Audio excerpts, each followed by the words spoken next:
Alors, sur Fandroid, ils sont allés voir le robot taxi, voir ce que ça donne. Donc voyons ce qu'ils ont tiré comme bilan de tout ça. Ils se sont même installés dedans. Alors, ce qu'ils vont nous dire un peu les caractéristiques de ce véhicule, c'est-à-dire les dimensions aussi. Il n'y en a pas un qui a sorti son mètre et qui a mesuré le véhicule par hasard. Putain, les roues, elles sont immenses quand même. Oh. On a pu tourner autour de ce véhicule, monter à bord, là. Alors, l'absence de volant de pédalier, il faut voir un peu ce que le véhicule... Il faut voir un peu ce véhicule comme le stade supérieur de l'autopilote de Tesla. On avait déjà l'autopilote dans le modèle 3 qui permettait... Voilà.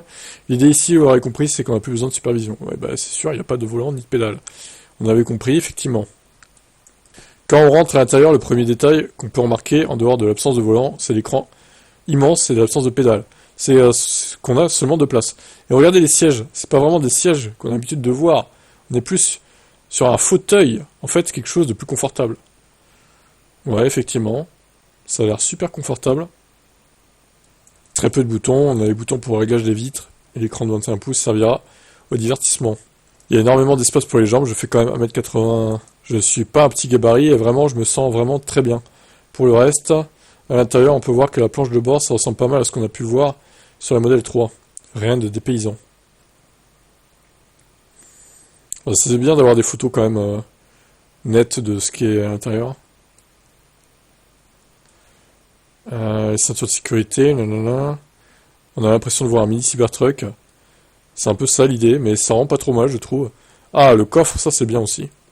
Il est immense, immense le coffre. En même temps, avec deux places, quoi. Par contre, les trucs sur les côtés, pas terrible. Et on peut pas... Bah non, il y a que deux places, ouais, du coup. C'est forcément qu'on peut pas allonger les sièges à l'arrière. Alors, le litrage du coffre, je sais que de savoir aussi. Mais c'est pas marqué.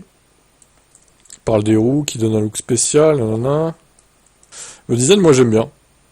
C'est un Cybertruck moins... plus petit et moins coupant, entre guillemets, quoi. C'est plus arrondi, c'est mieux, quoi. Putain, ils ont pas parlé des dimensions, hein, c'est fou, quand même. On estime un prix de vente d'environ 35 000 € en Europe. Mais la voiture ne devrait pas arriver sur les routes avant 2027. Oh. Ouais, en Europe, ce sera plutôt 2030, à mon avis. Hein. Bon, après, voilà, la réglementation, effectivement, n'est pas prête pour l'Europe. Bon, c'est dommage qu'ils ne parlent pas des dimensions. C'était quand même la base, je trouve, de mesurer la voiture. Et même le litrage du coffre, de pas nous dire à combien il embarque. C'est un peu dommage. Bon, un peu déçu, mais bon, on a quand même des photos un peu plus détaillées. C'est quand même déjà pas mal, on va dire. Votre avis sur ce Cybercab?